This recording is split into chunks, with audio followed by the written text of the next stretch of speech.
Now, like I was mentioning on the last video, we do have our same properties that we had before, plus a few more. So I'll throw those in there. So our commutative property, A times B is the same thing as B times A.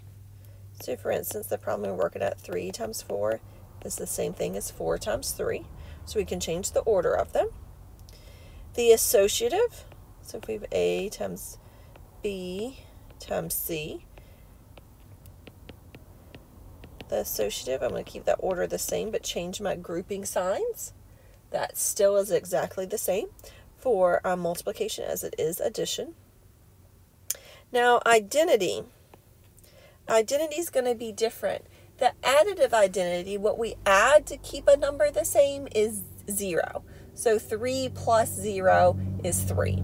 If we multiply by 0, that actually is something different. It's a whole nother property. It's the zero multiplication. I'll go over it in just a second. When we multiply, if we want to keep our number the same, we have to multiply by 1. A times 1 is A. So for instance, 5 times 1 is 5. So as we're talking about, I'll go down to that zero multiplication. So like I said, the multiplicative inverse is 1. The additive inverse is 0. And that's because when we actually multiply by 0, it doesn't keep our number the same. It changes it to 0. So any number times 0 is just 0. Doesn't matter what number you put there. 3 times 0 is 0.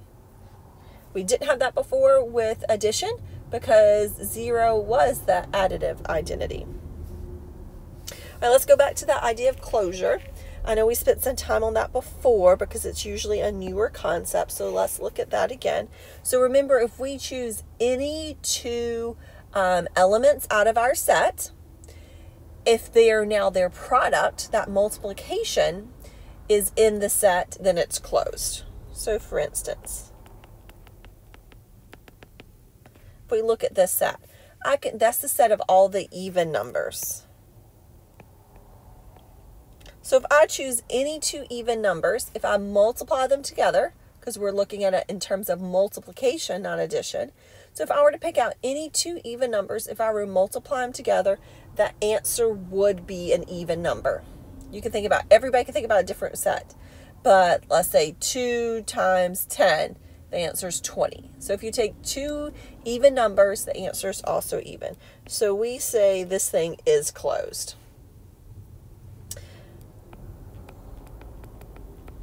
If I look at just the set 2, 4, 6, or even, you know what, I'll even make it a little different. We'll put one of the answers in there, 2, 4, 6, 8. That set is not all the even numbers. That set just has 4 elements in it. If we pick out 2 of the elements, if I picked out 2 times 4, 8 is in the set. But if I picked out 2 times 6, 12 is not in the set. So we say that this one is not closed because the answer, the product, is not in the set. Now there's one that's a little tricky, so I also want to go over it. The set containing 0 and 1. We kind of looked at this one before too. 0 times 1 is 0. That's in the set. 0 times 0 is 0. That's in the set.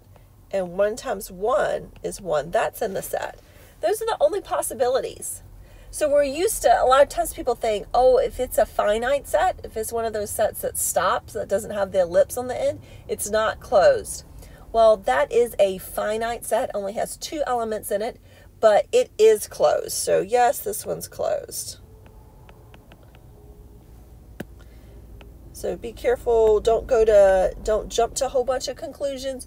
You're right, there are not a lot of finite sets that are closed, but I can come up with this one on there.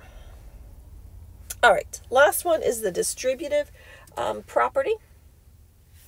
And we'll look at this one a couple of different times within the course.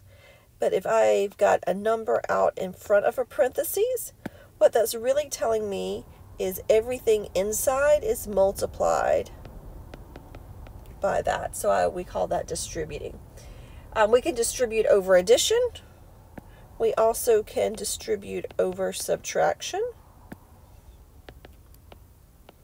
It would still work. A, B. This time it would just be minus AC. So you can distribute over addition or subtraction.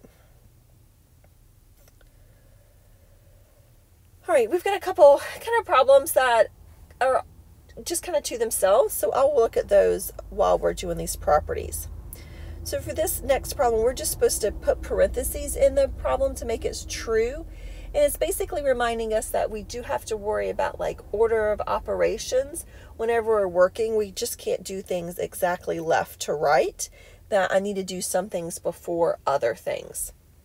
So this problem kind of sticks out on the homework. It's different from the rest. So I do want to go over it. Now, when I look at this, the first thing I see is this division in the middle.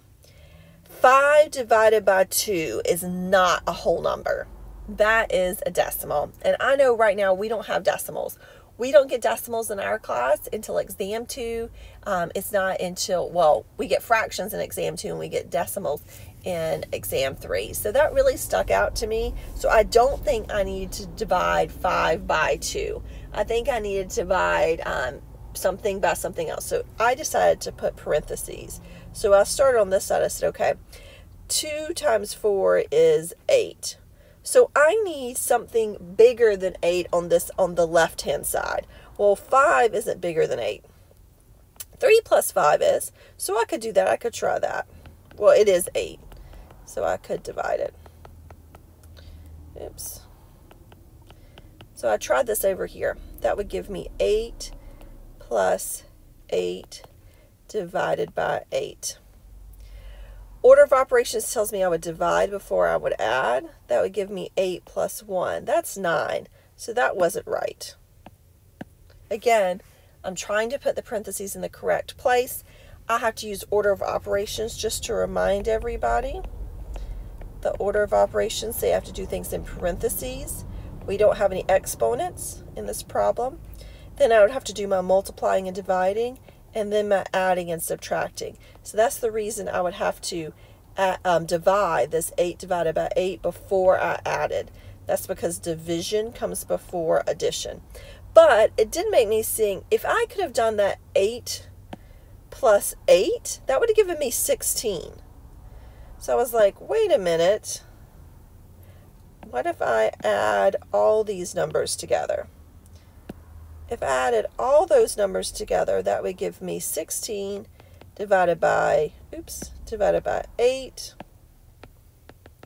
And 16 divided by 8 is 2. And so that worked out. So it was a little bit of trial and error to get this. You might not get it the first time. But do remember that for this particular problem, you do the stuff in parentheses first.